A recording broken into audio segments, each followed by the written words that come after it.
Welcome to Luca is a Billionaire, where the only thing I invest in is your answers. In this video, I will explain how to make Disneyland Beignets. We'll start by gathering all the necessary ingredients, then move on to preparing the dough with care. Next, I'll guide you through the precise frying method to achieve that perfect golden crispness. Finally, we'll cover the generous dusting of powdered sugar, ensuring your homemade beignets are just like the ones from the park. Let's get started. To begin, you'll need all-purpose flour, granulated sugar, active dry yeast, warm milk, and a couple of eggs. First, activate your yeast by dissolving it in warm milk with a small amount of sugar. Let it sit for about 5 minutes until foamy.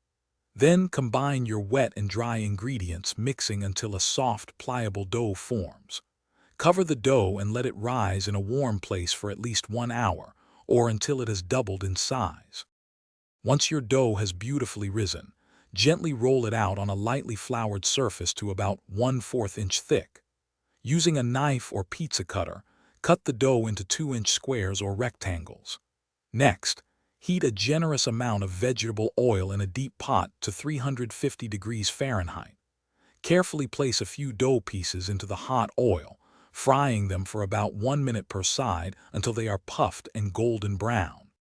As your beignets finish frying, remove them from the oil with a slotted spoon and place them on a wire rack lined with paper towels to drain any excess oil. While they are still warm, transfer them to a bowl or bag filled with powdered sugar and toss generously until fully coated. Serve these delightful treats immediately to enjoy their warm, fluffy texture and sweet, sugary goodness. They're perfect for a special breakfast or dessert. Thanks for watching and please subscribe. It's the best investment you'll ever make.